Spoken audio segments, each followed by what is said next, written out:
After the Japanese Grand Prix, Lewis Hamilton shocked the Formula One world with a brutally honest confession about his Ferrari car. It wasn't about a missed strategy or a slow pit stop. It was deeper than that. It was about something very specific, something technical, and something that's been wrong since the beginning of the 2025 season. Hamilton's revelation didn't just expose a small issue. It pointed toward a much larger and concerning problem inside the Ferrari garage. For a team that wants to compete at the front of the grid, this is not just a small bump in the road, it's a warning signal. Ferrari's performance in Japan was far from encouraging. The team finished behind Red Bull, Mercedes, and even McLaren. Charles Leclerc brought the car home in P4, which was decent, but not enough to challenge for the podium. Seriously.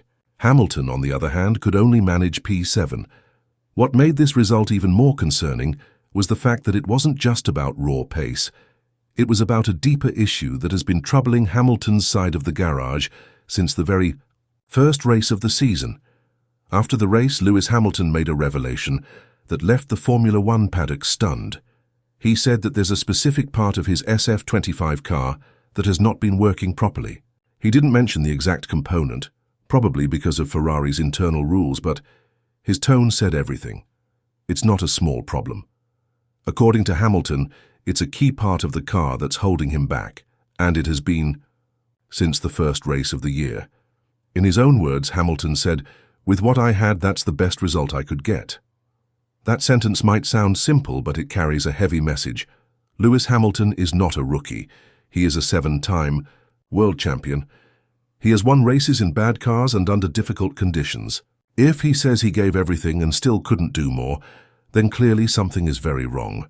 Hamilton also pointed out that the issue isn't affecting both cars equally.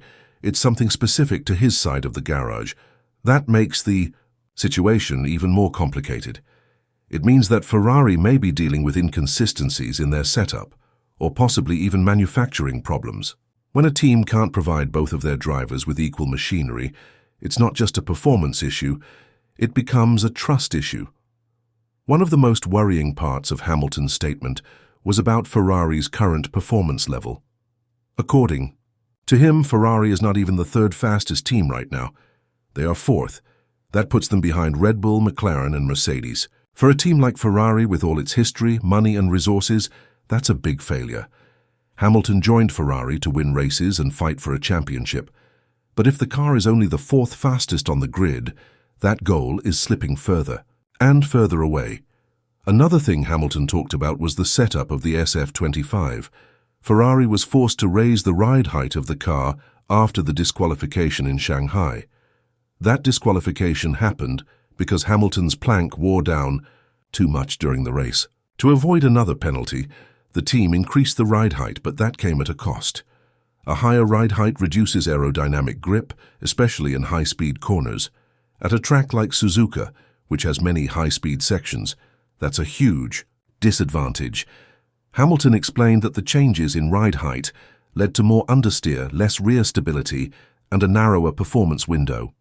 Those issues make it very difficult to drive the car aggressively, especially in qualifying where drivers need to push to the absolute limit. While Leclerc seems to be managing better with the current setup, Hamilton is clearly struggling to get the same performance from his car. He also hinted that the team has finally identified the specific component causing the problem. That's a step in the right direction, but identifying the issue is just the beginning. Fixing it is another story altogether. In Formula One, especially during a busy calendar, finding time to test and validate new solutions is very difficult. And even if Ferrari manages to fix the part, there's no guarantee that the solution won't create new problems. Time is not on their side either. With the next race coming up quickly, Ferrari has very little time to implement a fix, and that's assuming the fix works perfectly, which is rarely the case in Formula One. Even small changes can have unexpected effects on the car's balance, tire wear, and performance under different fuel loads. So while it's good news that they know what's wrong, there is still a long road ahead before the problem is fully resolved. Hamilton's frustration is understandable. He didn't leave Mercedes just to participate in races. He joined Ferrari with the goal of winning. He believed that with his experience and their resources, they could build something great together. But after the first few races, it's clear that Ferrari still has many of the same old problems. The car is inconsistent, upgrades are slow, and now there's a mechanical issue affecting only one side of the garage. That raises questions not just about the car, but about the team's overall development strategy. Hamilton pointed out that Ferrari is still lacking in key areas, especially aerodynamic downforce. He estimated that Red Bull, Mercedes, and McLaren all have between 3 to 4 tenths of a second over Ferrari right now. In Formula One, that kind of gap is massive. A tenth of a second can mean the difference between starting on the front row or starting in the midfield. So being 3 or 4 tenths behind means Ferrari is starting races at a big disadvantage. Hamilton also emphasized the importance of constant development. In today's F1, you can't just start the season strong. You need to keep bringing upgrades every few races. If you don't, you fall behind. The top teams are always improving, always innovating. If Ferrari can't match that pace, they will continue to slide further down the order as the season progresses. This creates a major challenge for the team. Not only do they need to fix Hamilton's car, but they also need to improve the overall package. That means upgrading the aerodynamics, improving mechanical grip, and refining the suspension setup. All of this has to happen while also managing the logistics of racing all over the world and preparing for future regulations. If Ferrari can get it right, we might finally see the Hamilton we all expected. The one who fights at the front, puts pressure on Red Bull and McLaren, and challenges for podiums and wins. But if the problems continue, then this historic move, Hamilton, joining Ferrari, could become one of the most disappointing chapters of his legendary career. Another interesting detail is how open Hamilton has been about the problems. In Formula One, drivers are often careful with their words. They don't want to create tension inside the team or attract negative headlines. But Hamilton has made it clear that he's not happy and he's not going to hide it. This kind of honesty is rare, and it puts pressure on the team to respond. When a driver of Hamilton's experience and success speaks this openly, it sends a strong message. It tells the team, I know something is wrong, and I expect you to fix it.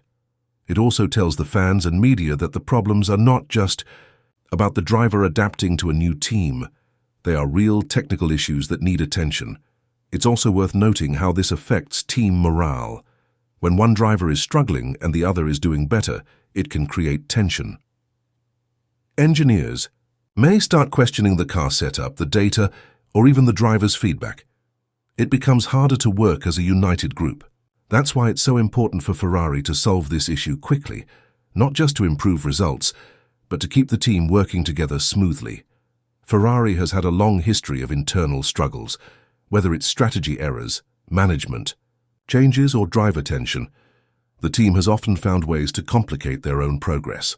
Hamilton joined hoping to bring stability and leadership, but if the car continues to underperform, then even his experience might not be enough to turn things around. Looking ahead, the next few races will be crucial. If Ferrari can bring meaningful upgrades and fix the issues affecting Hamilton, there's still time to salvage the season. But if the problems continue, the gap to the front will only grow. And in Formula One, once you fall behind, catching up becomes harder and harder. The upcoming races will also test Ferrari's leadership. How they respond to Hamilton's public comments will say a lot about the team's culture. Will they admit the mistake and fix it quickly? Or will they become defensive and slow to act? In the high-pressure world of F1, every decision matters, and every race counts. Hamilton's move to Ferrari was one of the most exciting stories in recent Formula One history. Fans around the world were eager to see what he could do in red. But now, just a few races into the season, the story has taken a difficult turn. The car isn't delivering, the upgrades aren't enough, and one of the sport's greatest drivers is already feeling frustrated. But this is also a moment of opportunity. If Ferrari can rise to the challenge, solve the problems, and give Hamilton a car that works, then this story could still have a happy ending. We could still see Hamilton win races in red, celebrate on the top step of the podium, and maybe even challenge for that historic 8th world title. For now, though, the focus must be on fixing the basics. Equal machinery for both drivers, better aerodynamic performance, smarter upgrades, and a clear development path